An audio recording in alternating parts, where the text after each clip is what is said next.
Single மதரை பற்றி சொல்லணும். ஏன்னா மற்றவங்களுக்குலாம் தெரியாது அந்த வலி என்னன்னு எனக்கு தெரியும். எங்கள் அம்மா பட்ட வலி என்னன்னு எனக்கு தெரியும். இன்றைக்கி நான் இவ்வளோ தூரம் உயர்ந்து இருக்கிறேன்னா அவங்களுக்கு இருந்த தன்னம்பிக்கை, அவங்களுக்கு இருந்த கன்சிஸ்டன்சி, ஒரு சஸ்டைனபிள் ஃபார் எனிதிங், அதாவது ஒரு ஒரு வழக்கமான ஒரு பாதை இல்லாமல் நிறைய தடைகளை தாண்டி வந்திருக்கேன். டேடி சொன்ன மாதிரி தடைங்கிறது ஒரு 2 பேர் இருக்கான்னு ஒரு அறிவியலில் ஒரு கூற்று இருக்குது. Every action have opposite reaction. எந்த ஒரு ஆக்ஷனுக்கும் ஒரு ஆப்போசிட் ரியாக்ஷன் இருக்கும். ஆனால் உங்களுக்கு மட்டும்தான், நீங்கள் எந்த தப்புமே பண்ணல, நீங்கள் நல்லா தான் இருந்தீங்க, உங்கள் கணவர் இறந்துட்டார், நீங்கள் என்ன தப்பு பண்ணீங்க? ஆனால் அந்த பெயினும் வலியும் உங்கள்கிட்ட கடவுள் கொடுத்துருக்காரு. நீங்கள் எந்த தப்புமே பண்ணல, ஆனால் உங்களுக்கு அந்த ப்ராப்ளம் கொடுத்துட்டாரு. எதனால் கொடுத்தாரு தெரியுங்களா? அதை நீங்கள் மட்டும்தான் தாங்க முடியுங்கிற தன்னம்பிக்கை உள்ள சாதனை பெண்களுக்கு தான் அந்த பலியை கொடுத்துருக்காரு. அதை நீங்கள் கண்டிப்பாக தாங்குவீங்க. ஏன்னா ஒரு சிங்கிள் மதர் வாழ்த்துறப்ப என்ன பிரச்சனை எனக்கு தெரியும். ஒரு சமுதாயத்தில் இன்பேலன்ஸ் இருக்கும். என்ன இன்பேலன்ஸ்னா, ஒரு தாய்ங்கிறவங்க தந்தைன்னு ஒருத்தர் இருப்பாங்க, 2 பேரும் சேர்ந்து நடத்துறது தான் குடும்பம். ஒரு தாயாகவும் வாழணும், ஒரு தந்தையோட பார்ட்டையும் எடுக்கணுங்கிறது ஒரு சமுதாயத்தில் ஒரு இன்பேலன்ஸை கொடுத்துரும். ஏன்னா எனக்கு தெரியும், நான் என்னுடைய 12th படிக்கிற வரைக்கும் என் வீட்டை விட்டு எங்கள் அம்மா வெளியே அமிச்சதில்லை. அந்த சமுதாயம் என்னன்னே எனக்கு தெரியாது. காலையில் ஸ்கூலுக்கு 9 மணிக்கு அலோவ் பண்ணுவாங்க, மணி 5 மணிக்கு வீட்டுக்கு வந்துடணும். விளையாடுறத கூட ரொம்ப அழுது கேட்டால் தான் ஒரு நாள் அனுப்புவாங்க. எனக்கும் என் தங்கைக்கும் என்ன உலகம்னே தெரியாது. எங்கள் அம்மா மட்டும்தான் உலகம். படிக்க சொன்னாங்க, படித்தோம். பிஇ டிஸ்டிங்ஷன்னு, ME gold medalist, PhD within 3 years short ஸ்பேனு, கவர்மெண்ட் ஜாப்பு, இம்மீடியட்டாக ப்ரொஃபஸர், டீன், அந்த மாதிரி நிறைய பதவி வந்தது காரணம் எங்கள் அம்மா தான். எங்கள் அம்மா வளர்த்துற முறை தான். அருட்சகோதரி சொன்னாங்க, எல்லாத்து மாதிரியும் வாழ விடாதீங்க, கஷ்டத்தை சொல்லி அந்த குழந்தைய படிக்க வைங்க, நீங்கள் பணத்தை கொடுத்து அவங்கள ஈக்குவல் பண்ணாதீங்கன்னு சொன்னாங்க. உண்மை. எங்கள் அம்மா சொல்லுவாங்க, எனக்கு எங்கள் அப்பா சாவறதுக்கு முன்னால் ஒரு ராயல் லைஃபு, செத்ததுக்கப்புறம் அவ்வளோ கஷ்டமான ஒரு லைஃப்பை கொடுத்தாங்க. ஒவ்வொரு ரூபாயோடைய கஷ்டத்தையும் என்கிட்ட சொல்லி வளர்த்தாங்க. அந்த அருட்சகோதரி சொன்னது உடனே எனக்கு ஆமாம் அப்படின்னு தோணுச்சு. அதை கஷ்டப்பட்டு வளர்த்ததுனால தான் இவ்வளோ தூரம் வர முடிஞ்சுது. சிங்கிள் மதர்ங்கிறது பலவீனம் இல்லைங்க, அது ஒரு சக்தி. உண்மையாக சொல்கிறேன், அது ஒரு சக்தி. இன்னொன்று என்னன்னு கேட்டிங்கன்னா,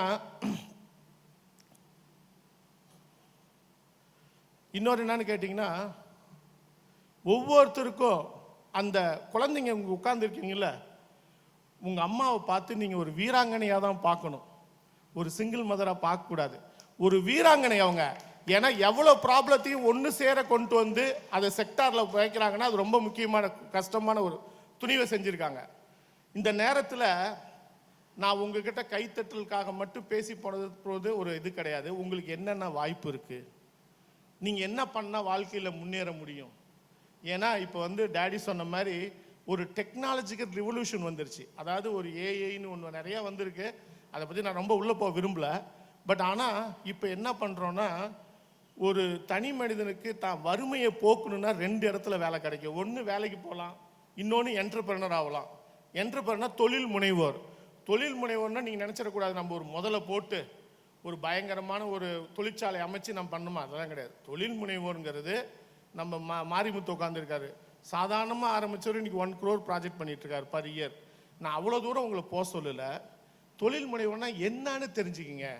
ஃபார் எக்ஸாம்பிள் பார்த்தீங்கன்னா, இப்போ நீங்கள் ஸ்விக்கின்னு ஒரு ஆப் யூஸ் பண்ணுறீங்களா, சுமோட்டோ கேள்விப்பட்டிருப்பீங்க. ஒரு மொபைல் ஆப் வழியாக நம்ம அதோட தார்மீக கடமை என்னன்னு கேட்டிங்கன்னா, எனக்கு ஃபுட்டு வேணும், ஃபுட்டு அங்கே இருக்குது, என்னால் போய் வாங்கி தர முடியல, அதை வாங்கி கொடுக்குற ஒரு ஆப்பு. அது ஃபுல் ஸ்டாக்கர் டெவலப்மெண்ட்டில் பண்ண ஒரு ஆப்பு, மல்டி மில்லியனர் சம்பளத்தை கொடுக்குது.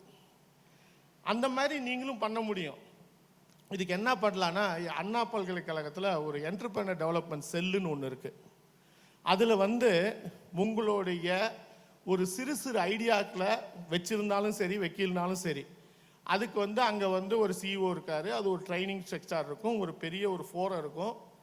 அந்த ஃபோரத்தில் உங்களுடைய அந்த சின்ன ஐடியாவை அதை எவ்வாறு தொழிலாக மாற்ற முடியும்னு கண்டுபிடிச்சி அதுக்கு தேவையான பயிற்சி, அதான் பிச்சிங்னு சொல்லுவோம். பிச் பண்ணுங்க, அந்த ஐடியாவை பிச் பண்ணி அந்த ஐடியா மூலியமா ஒரு ஐடியல் கேம்ப் வச்சு அதை வந்து என்டர்பிரனர் டெவலப்மெண்ட் செல் தமிழ்நாட்டில் இருக்கு, அங்கே சப்மிட் பண்ணால் உங்களுக்கு 3 லட்ச ரூபா மானியம் கொடுக்குறாங்க. அந்த மானியம் எப்படி வாங்குதுன்னு டேடி கிட்ட சொல்லியும் டேடி உங்களுக்கு ஹெல்ப் பண்ணுவார். அந்த மானியத்து மூலியமா நீங்கள் ஒரு சிறு தொழில் தொடங்க முடியும். அந்த தொழிலை இன்னும் விரிவாக்கணும், இதுக்கு நிறைய ஆப்பர்ச்சுனிட்டி இருக்குது அப்படின்னு யோசிச்சிங்கன்னா அதே என்டர்பிரனர் செல்லில் மறுபடியும் நீங்கள் அப்ளை பண்ணால் அதுக்கு 8 லட்ச ரூபா தராங்க. இது எதுவும் திருப்பி தர வேண்டியதில்லை, இது சப்சிடி லோன் அப்படின்னு நினச்சிக்கணும். It's called as a seed fund entrepreneurship சொல்லுவாங்க.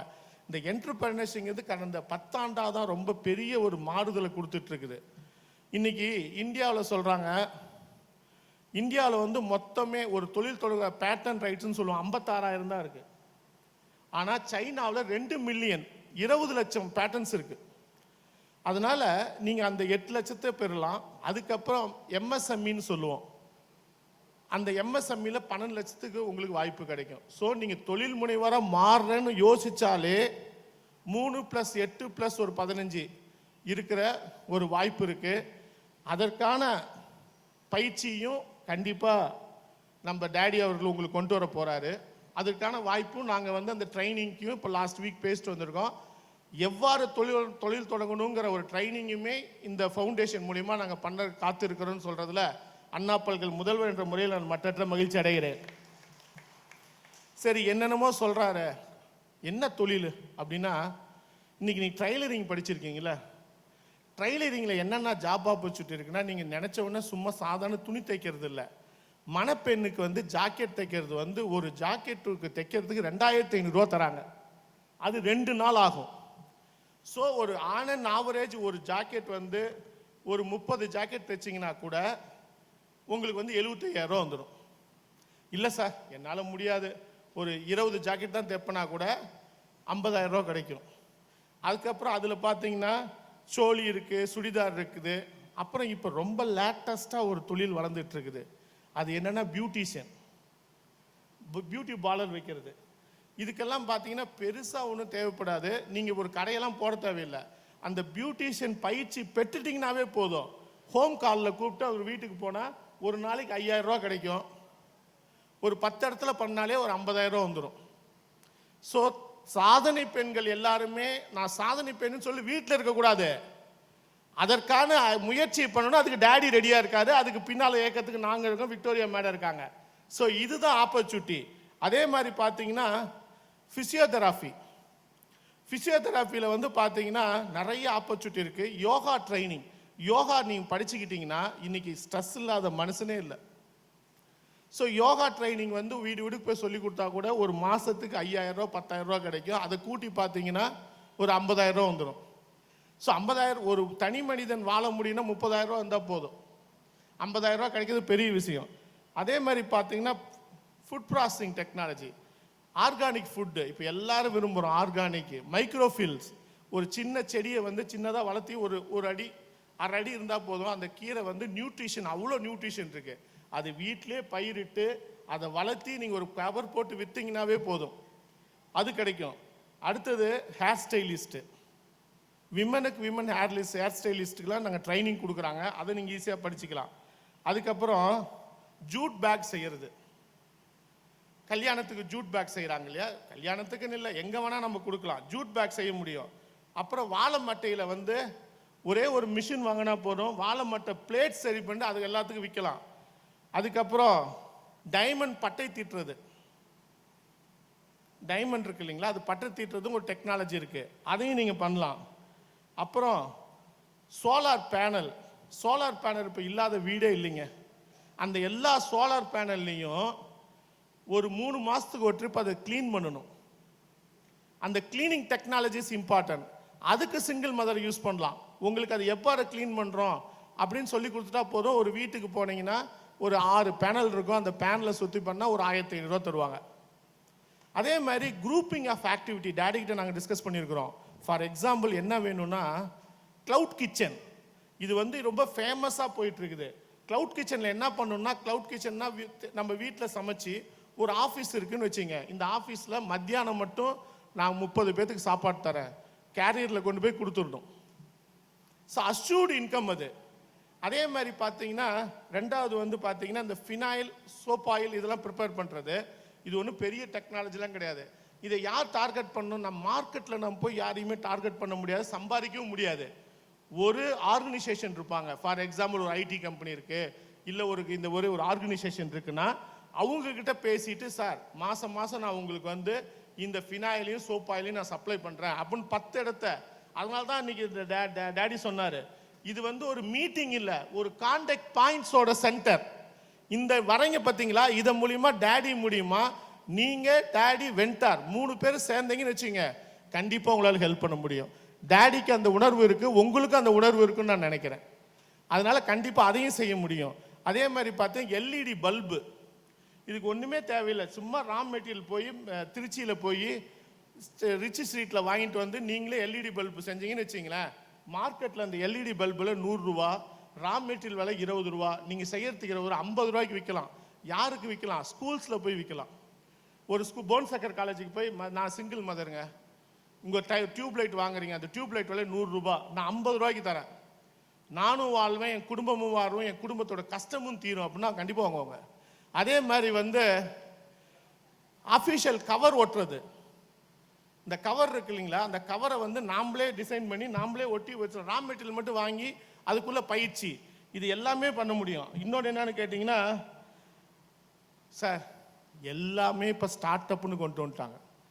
உங்களுக்கு மனம் இருந்தால் மார்க்கம் உண்டு, மார்க்கம் இருந்தால் வழி உண்டு, வழி காட்டுறதுக்கு டேடி இருக்காரு, அவருக்கு பின்னால செய்யறது அண்ணா பல்கலை இருக்குன்னு என்னுடைய சீனியருடைய முயற்சியோடு சொல்லக்கூடாது. நான் மட்டற்ற மகிழ்ச்சி அடைகிறேன்.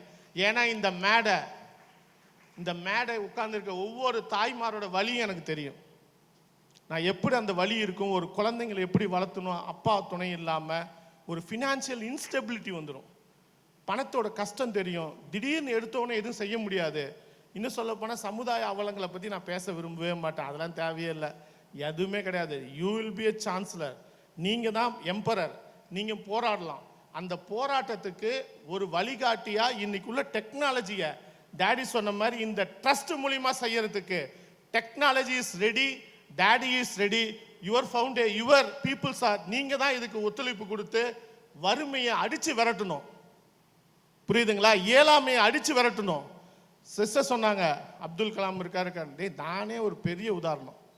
இன்னைக்கு நான் இவ்வளவு திறமையா பேசுறேன்னா ஒரு சிங்கிள் வார்த்தை தானே காரணம். அவங்க சொல்லி கொடுத்த ஒழுக்கமும் அவங்க சொல்லி கொடுத்த நேர்மையான பாதையும் என்னை இவ்வளோ தூரம் வளர்த்திருக்கு. நீங்களும் அதை செய்வீங்கன்னு எனக்கு தெரியும், அதுக்கு டேடி உரையிருப்பாருன்னு எனக்கு தெரியும். டெக்னாலஜி இஸ் ஆல்வேஸ் அவைலபிள், நிறைய பிளண்டி ஆஃப் ஆப்பர்ச்சுனிட்டி இருக்குது. நீங்கள் சொன்னீங்கன்னா அந்த 3 லட்சத்துக்கு நீங்கள் ரெடி ஆகலாம். இன்னும் டேடி பேசினார், ஸ்கில் டெவலப்மெண்ட் சென்டராக தான் இங்கே கொண்டு வர போகிறேன்னு சொல்லியிருக்காரு. இந்த மேலவே வந்து இந்த தொழில் பயிற்சி நீங்கள் எவ்வாறு செய்ய வேணும், நான் உங்கள்கிட்ட ஒன்று தான் கேட்டுக்கிறேன். நீங்கள் செய்யாத ஒரு தவறுக்காக இன்னைக்கு வந்து ஒரு சின்ன ஒரு செட்பேக்குன்னு தான் சொல்லுவேன், அது ஒன்றும் பெருசாக பலவீனன்னு கூட சொல்ல மாட்டேன், சின்ன செட்பேக்கு. டேடி சொன்ன மாதிரி தடையை தாண்டறதுக்கு எல்லாத்தையும் முடியும். இப்போ டேடி சொன்னார் மலையில் எப்படி போகணுன்னு, இப்போ டெக்னாலஜி மலையை வந்து தொடவே வேணாம், ஸ்டன்ச்சுன்னு ஒன்று டெக்னாலஜி இருக்குது. செஸ்ட் ஒரு 4 into ஒரு 2 meters ஸ்டன்ச்சை வந்து ஒரு சும்மா ஒரு 3 அடி ஒரு பைப்பை வச்சு அப்படியே குறைஞ்சி அந்த பக்கம் போயிடுவோம். அந்த டெக்னாலஜி தான் இப்போ வந்து மெட்ரோ ட்ரெயினில் போயிட்டு இருக்குது கீழே, ஸ்டன்ச்சிங் டெக்னாலஜி. அந்த ஸ்டன்ச்சு தாங்க நீங்க உங்களால தடையை உடைக்க முடியும். அதற்கு இந்த ஏழ்மையோ உங்க பலவீனமோ குறுக்க இருக்க கூடாது, நீங்களும் வாழணும். அதை விட எனக்கு மடி தோணுது, டேடிக்கு எப்படி இந்த ஒரு செக்டார் மேல அவருக்கு பாசம் வந்து ஒர்க் பண்ணிட்டு இருக்காருன்னு. எவ்வளவோ செக்டார் இருக்கு.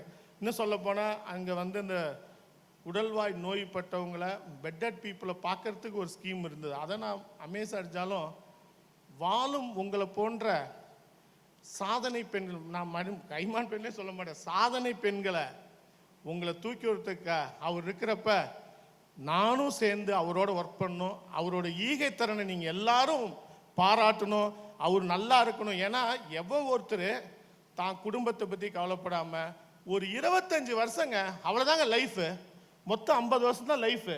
அதில் 25 வருஷம் ஒருத்தர் வந்து அடுத்தவங்களோட இதுக்காக சிந்திச்சு இவ்வளோ பேர் வாழ்கிறாருன்னா, நான் பார்த்த மனிதர்கள் மிக உயர்ந்த மனிதராக அவரை பார்க்குறேன். எவ்வளோ சான்சலர் பார்த்து வைஸ் சான்சலர் ஆனால் அவர் என் மனதில் வேலை ஒரு இடத்துல இருக்காரு, நானும் ஒரு பாசத்தோடு டேடின்னு கூப்பிடுறேன். நீங்கள் என்னைக்கா இருந்தாலும் இந்த மதர் தவுதா ஃபவுண்டேஷன் இருக்கணும், நல்லபடியாக வாழணும், இந்த மாதிரி நிறையா சமூக பணி செய்யணும்னு இந்நாள ஆன எல்லா உதவியும் இந்த அண்ணா பல்கலை மூலமாக செய்வேன்னு கேட்டுக்கிட்டு வாய்ப்பளித்தமைக்கு நன்றி கூடி விடைபெறுகிறேன். நன்றி, வணக்கம்.